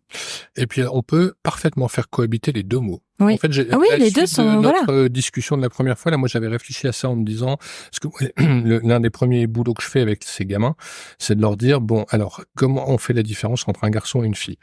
C'est simple, c'est basique, et donc, ça me permet de savoir quels mots ils emploient. Le truc, la pépette, le zizi, etc. Bon, bref. Et donc, ça me permet de parler leur bon langage. Et après de leur dire, alors tu sais qu'il y a un mot médical. En fait, je m'abrite un peu derrière le mot médical en disant, quand c'est pour quelque chose d'important, on va utiliser le mot médical. Est-ce que ce qui s'est passé avec tonton Georges, c'est important? Oui. Donc, on va utiliser le mot médical. Est-ce que tonton Georges a mis son doigt dans ton vagin? Ça permet de dire, donc là, on parle d'un vrai truc. Ouais. C'est plus, c'est plus le truc qui fait un peu rigoler dans les cours d'école. On n'est plus sur le touche pipi. Voilà, ouais. Et puis alors, moi, ça c'est. Et le touche pipi dans les écoles, il faut arrêter. C'est jamais anodin, même quand on a 6 ans. Ah, c'est l'expression moi qui m'en fout parce que touche pipi, on veut dire non mais c'est un truc normal entre gamins. Non. Non, ça n'est pas normal. Et oui, ça revient à ce que tu disais. Le consentement doit commencer à l'école. Non, même avant. En fait, je pense que l'éducation sexuelle de base fait peur à beaucoup de gens parce qu'on imagine tout de suite nos gamins de 15 ans qui ont une vie sexuelle débridée et de ce qu'on pouvait imaginer de ce que nous on a peut-être vécu dans le cadre d'une vie sexuelle saine et qu'on n'a pas envie de faire partie de ça et on n'a pas notre place là-dedans. Mais nous on parle pas de ça, on parle de protéger nos enfants, et protéger nos enfants, c'est depuis le jour 1. Et c'est comme ça. Enfin, je veux dire, moi, si mon enfant demain, tu vois, exemple très concret. Un jour, on est allé chez SOS Médecins avec ma fille parce que c'était un dimanche et voilà, elle était malade. Le médecin a exigé qu'elle se mette toute nue sur la table de consultation sans expliquer pourquoi. Elle avait une angine. Oui, il y a assez peu de rap. Voilà. Oui, il y avait peut-être une raison. Il y a sans doute une raison, mais il faut expliquer pourquoi. Et surtout, sur une table de médecin, ma fille s'est jamais mise toute nue comme ça, ou alors c'était un médecin qu'elle connaissait. Ouais. Même moi, je me souviens pas que... Et en fait, il a exigé ça, et ma fille a dit non. Elle a dit non, et il s'est tourné vers moi en me disant qu'en fait, je devais exiger d'elle qu'elle accepte d'avoir cette autorité-là. Et en fait, je ne sais pas par quel miracle, parce que c'est vrai que c'est difficile, parce qu'on se retrouve devant une figure d'autorité, mine de rien, qui est censée savoir ce qui est bon pour notre enfant, puisque c'est un médecin. Je lui ai dit non. Je lui ai dit non aussi. C'est que si elle ne voulait pas se mettre toute nue, en plus dans une pièce, c'était ce médecin Roubaix, c'est pas ce qu'il y a de plus... C'est pas glamour. Non, c'est pas, voilà, c'est pas hyper accueillant. Mais en fait, si on n'apprend pas à nos enfants que leur nom, il est aussi légitime que celui des adultes, enfin, à quel moment ils vont le comprendre, tu vois. Il y a aussi ce modèle, on se doit d'être un modèle aussi et de respecter leur nom. C'est pas parce qu'ils sont des enfants que ce sont des enfants que leur nom est moins valable que celui d'un adulte, en fait. C'est singulier ce que tu dis là, parce que ça me renvoie à notre discussion sur quand je reçois des victimes de violences conjugales ou d'inceste, plus particulièrement d'inceste. En fait, souvent, je parle pas avec des femmes adultes, je parle avec l'enfant qui est en elles, pour leur dire, en fait, tu vas dire non. Ouais. Ce non qu'elles n'ont pas pu dire quand elles avaient 12 ans, mais en fait, vous savez quoi ? Maintenant, en déposant plainte, ça va être une façon de dire un non, puis un non éclatant. Et c'est sans doute parce qu'on leur avait pas appris qu'elle pouvait dire non. Mais parce que le non, hors même violence sexuelle et autres, d'un enfant n'est pas entendu. C'est-à-dire qu'un enfant... Alors moi, j'entends très oui, très mais, bien mais le dans... nom de mes enfants. Non, mais Mon dans Dieu, beaucoup ils me de le familles... disent tout le temps. Non, mais tu vois, par exemple, sur le fait de manger, par exemple. Tu veux dire, allez à table, on va tous manger. Ton enfant te dit non. Dire, bah si, j'ai préparé le repas, tu viens manger. Ouais. Mais en fait, peut-être il a pas faim. Juste, il a pas faim. Ça veut pas dire qu'il te rejette toi, ça veut pas dire qu'il a pas de respect pour le repas que tu lui as préparé, juste qu'il n'a pas faim. Donc il faut qu'on leur apprenne à dire non et à expliquer pourquoi. Ouais. Et que nous, on s'apprenne, ça on verse dans l'analyse pédiatrique maintenant, que nous on apprenne à entendre l'explication, enfin le non et éventuellement à solliciter l'explication. Non, pourquoi? Parce que tu n'aimes pas les choux-fleurs, ou non parce que tu n'as pas faim parce que tu as pris un goûter tardif, et est-ce que c'est légitime ou pas? Ouais. C'est ça. Et puis quand bien même il aime pas les choux-fleurs, en vrai, toi si t'aimes pas les choux-fleurs, tu vas pas te forcer à aller manger les choux-fleurs. Moi, je mange tous les légumes. Oui, mais c'est bien, Olivier. Tu es quelqu'un de vraiment bien. Non, mais tu vois, c'est un peu la question de accepter aussi que nos enfants, les enfants, ont des convictions, ils ont aussi des goûts et ils ont aussi des choix à faire.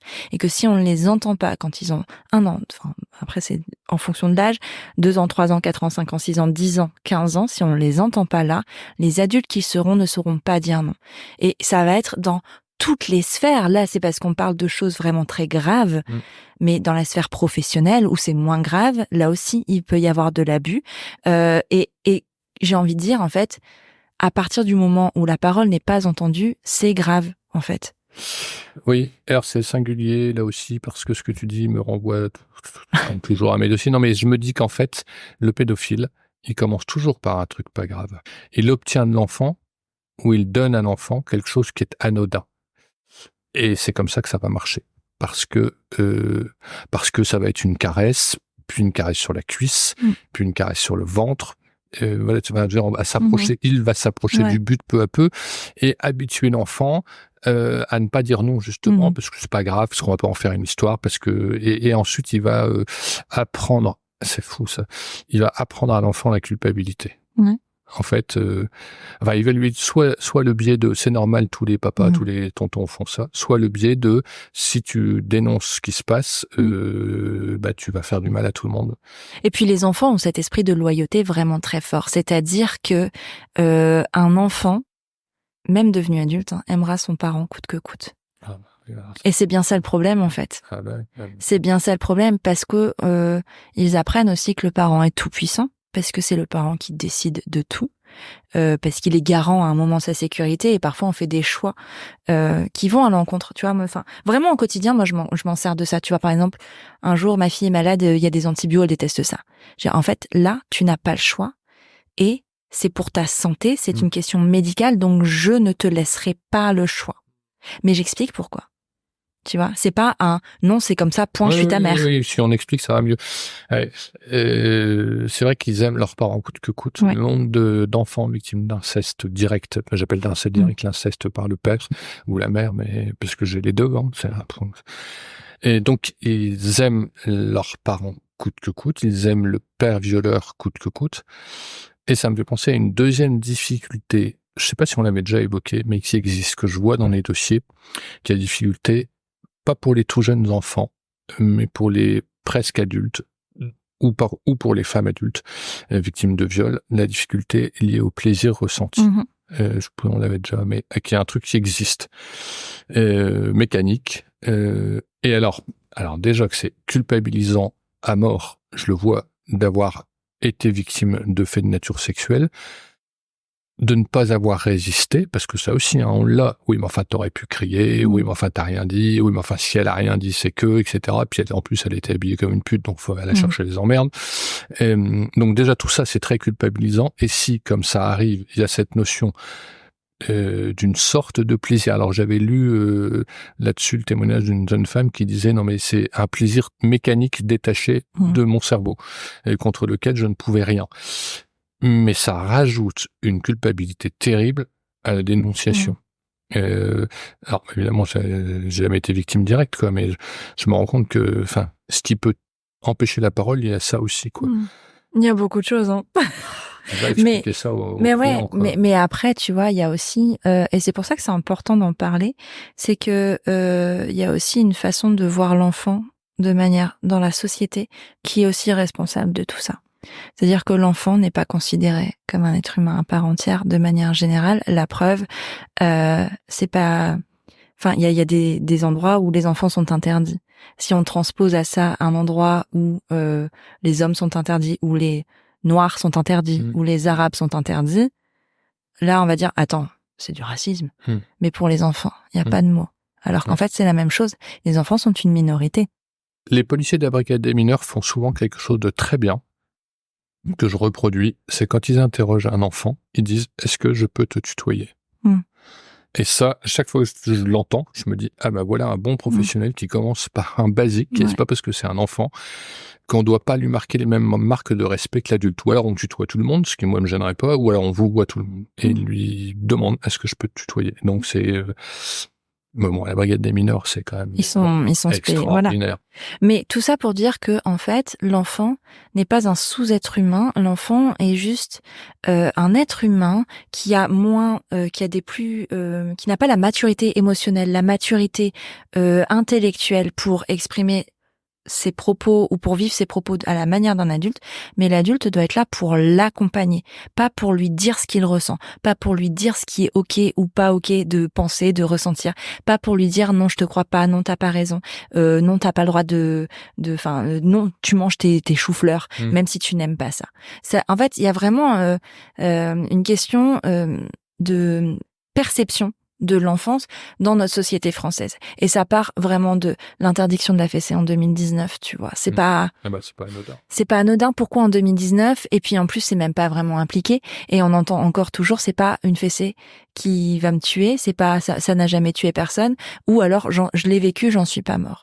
Pour avoir ce niveau de détachement, ça s'appelle la dissociation, et c'est qu'à un moment, il y a un trauma, en fait. Donc, si, c'est grave. La première main levée, c'est grave. La première main levée sur un enfant, c'est grave. Parler à un enfant en lui hurlant dessus constamment, c'est grave. Et ces faits-là, si vous en êtes témoin, s'il vous plaît, dénoncez-les. Moi, je les ai déjà dénoncés. C'est la première fois que je le dis dans un micro, mais j'en ai déjà dénoncé. C'est vraiment pas facile à faire, hein, parce qu'on a peur de tout, des répercussions sur soi, sur notre famille, sur potentiellement ces enfants qui sont victimes. Mais il y a un moment, en fait, on peut pas laisser passer ça. On ne peut pas laisser passer une claque, on ne peut pas laisser passer un cri ou une violence, qu'elle soit verbale ou physique, envers un enfant ou envers qui que ce soit, c'est pas possible, en fait. C'est pour ça que ces femmes ex-enfants victimes de violences sexuelles qui étaient d'ailleurs le début de notre discussion, doivent les dénoncer. Parce que si elles le dénoncent pas, ça va se reproduire. Enfin, le gars, il va pas s'arrêter parce que tout d'un coup, il va être touché par la grâce et le repentir. C'est pas comme le tabac. Non, c'est encore que le tabac, c'est bien compliqué, mais alors, ouais. Non, mais voilà. Et donc, si elle ne dénonce, il faut faire preuve de beaucoup de courage pour dire j'ai absolument pas envie de parler de ce qui m'est arrivé, mais je vais quand même le faire parce que je veux pas que ça arrive à d'autres. Souvent, c'est une aide assez puissante de leur dire mais si vous le faites pour vous, vous le faites pour les autres, quoi. Et, enfin, l'altérité, le souci du voisin, ça joue. Donc, ouais, il faut dénoncer Enfin, il faut protéger les enfants, que ce soit d'une claque, que ce soit d'un viol, il faut les protéger coûte que coûte, et on est chacun à notre niveau responsable de cette protection. Oui, carrément. En tout cas, parce qu'il a fait quand même 1h03 cette histoire. Ça va couper. Non, ça va pas couper. Mais si on devait mettre un point à cet épisode qui est censé prendre des nouvelles, et on a pris des nouvelles, ça, ce qu'on peut noter, c'est que cette rencontre, cette semaine sur l'inceste, à l'époque où je l'ai faite, cette rencontre entre toi et moi n'est pas anodine. Ça a permis d'aider énormément de gens, et c'est trop chouette, et on va pas s'arrêter là. On dira pas comment, mais on s'arrêtera pas là. Et en fait, on n'a pas le droit. Non, mais au-delà de, on peut pas. Quand on a commencé à quelques titres que ce soit, comme réalisatrice de podcast ou comme avocat ou comme procureur, juge, j'imagine, ou policier, et qu'on a découvert qu'il existe des enfants victimes de ces choses-là, mais on n'a plus le choix en fait. C'est plus possible de dire quand on ignore à la limite pourquoi pas? Il y a des adultes qui vivent dans le monde des bisounours. Je sais pas, je pense à ma vieille tante, voilà, qui non, La pauvre, elle a rien demandé, ouais, ça c'est ouais, gratuit. mais voilà, je donne pas son nom, mais elle se reconnaîtra. Non, mais qui ne sait même pas que l'inceste existe, parce qu'elle est dans un monde merveilleux ou totalement naïf. Mais à la seconde où on a mis le doigt dans cet engrenage et où on a compris, enfin, c'est marrant, je disais ça à des étudiants l'autre jour. C'est comme si vous passiez dans la rue, qu'il y a un gosse par terre avec une pancarte au secours et vous donnez un coup de pied en disant non mais vas-y pousse-toi. Eh bien donc oui, donc ce podcast. Enfin, qui est la première. Toi, tu disais, c'est la première fois que je dis un certain nombre de choses. Moi, c'était la première fois que j'exposais pourquoi je faisais ce boulot. C'est simplement dire, mais j'ai pas le choix en fait. Je sais le faire. Et il y a des gosses qui en ont besoin. Et le fait d'en parler, j'avais jamais pensé que ça pouvait être un facilitateur de quelque chose ou utile à quelqu'un. Et en fait, si c'est un podcast qui a été. Bah voilà, il y a depuis la dernière fois 17 personnes qui sont venues, qui ont raconté, qui ont dénoncé, qui ont pleuré et qui ont été prendre le petit café de récompense ou autre chose. Il y en a une qui m'a dit qu'elle avait été s'acheter des chocolats. Ouais, donc j'avais envie de dire, bah, et ils sont où les chocolats? On aime les chocolats. Voilà, mais elle a bien raison de les manger, ces chocolats. Ouais, elle toute seule. Non, en fait, elle l'a fait avec sa copine. Elle m'a dit, parce qu'elle était venue avec une amie. C'est singulier, tiens, ça aussi. Il y a souvent des gens qui viennent avec une copine. La meilleure copine. Mais c'est la première, peut-être la première oreille, bien sûr, la première personne à qui on en parle. Et puis qui sont conscients sans doute qu'ils vont pas repartir au volant comme si de rien n'était, quoi. Que c'est vraiment des rendez-vous. Et ça, ce sont des très bonnes amies. Ouais. On les garde. Je sais qui j'irai à ce genre de rendez-vous si j'en avais besoin, mais c'est des rendez-vous qui prennent 1h30 à chaque fois, 2 heures. Enfin, au début, moi, comme une andouille, je l'ai fixé, je sais pas quoi, à 17 heures, me disant, c'est bon, pour la fin de la crèche, ça va le faire. Ah non, ça va pas le faire du tout. Même pas c'est comme les podcasts, quoi.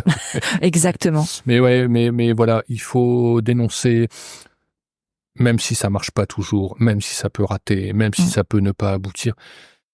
Le fait de parler est déjà une victoire. Ouais. Voilà. En fait, tu sais, il y a cette notion de huis clos. On peut faire un procès à huis clos.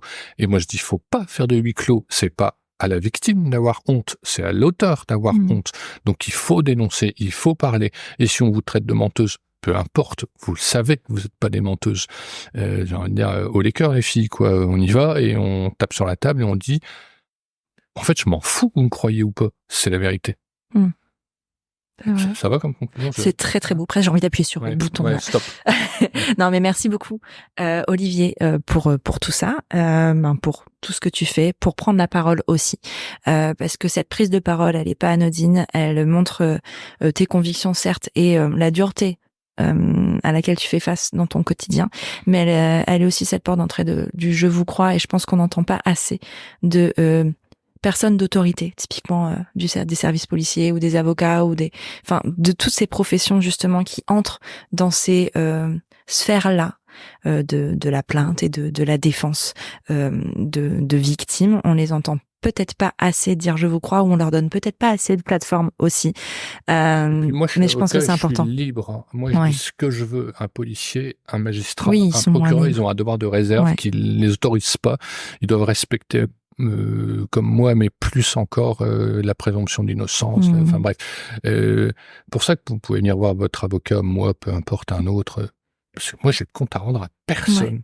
On peut le faire, et ça c'est important de le rappeler, on peut le faire en première intention sans aller forcément, parce qu'on parle toujours du dépôt de plainte, on peut s'arrêter. Mais on peut forcément, on n'est pas obligé d'aller en première intention au commissariat devant un service de police. On peut d'abord venir te voir toi, et après. Puis après, en fait, moi c'est 2 mots là-dessus, parce qu'on avait fini, mais on n'a pas fini. On n'a jamais fini. Cette femme vient me voir au cabinet, m'expose, je vérifie avec elle si ça tient la route, c'est expression pas très heureuse, mais si ça tient juridiquement. Et ensuite, c'est moi qui vais rédiger la plainte. Elle ne va pas avoir à souffrir du parcours police, commissariat glauque et compagnie. On va s'en occuper pour elle. C'est l'avantage. J'allais dire, pourquoi venir nous voir? Parce qu'on va être le porte-parole, le protecteur, le bouclier, l'accompagnateur, le psychologue, le psy, le tout. C'est beaucoup plus simple. Non, c'est pas simple. C'est matériellement plus facile quand elles sont venues nous voir. Tu sais que tu as avec toi un garant de ta protection. Oui, c'est ça. Et tu vois, ça passe par un truc tout bête. Elles peuvent se domicilier chez nous. Au Comme ça, on les retrouve pas. Ben ouais. Ouais. Ouais. Donc, bien sûr. Et on peut, oui, on peut complètement les protéger. Demander s'il y a des violences conjugales, par exemple, un bracelet anti-rapprochement, si c'est le conjoint qui est l'auteur. Enfin, il y a plein. Bon, voilà. Bon, on fait le deuxième podcast la semaine prochaine. On se revoit bientôt. En tout cas, merci beaucoup. Et puis, à bientôt. À bientôt. Oui. Voilà, c'est terminé pour cette nouvelle dose de Prenons un café frappé. La capsule d'été dans laquelle on prend des nouvelles des invités emblématiques du podcast. Tu veux réagir à cet épisode ? File vite sur Spotify pour répondre au sondage de la semaine. Et si tu as aimé écouter mon invité du jour autant que moi, c'est le moment d'en parler à la terre entière, en partageant l'épisode sur tes réseaux sociaux ou à tes amis dans la vraie vie. Tu es sur Prenons un café, le podcast qui parle des sujets de parentalité, mais surtout d'humanité, sans tabou ni complexe. Je te retrouve la semaine prochaine pour un nouvel épisode. Abonne-toi à Prenons un café sur ton appli de podcast préféré pour ne rien manquer. D'ici là, prends bien soin de toi. Autour d'un café.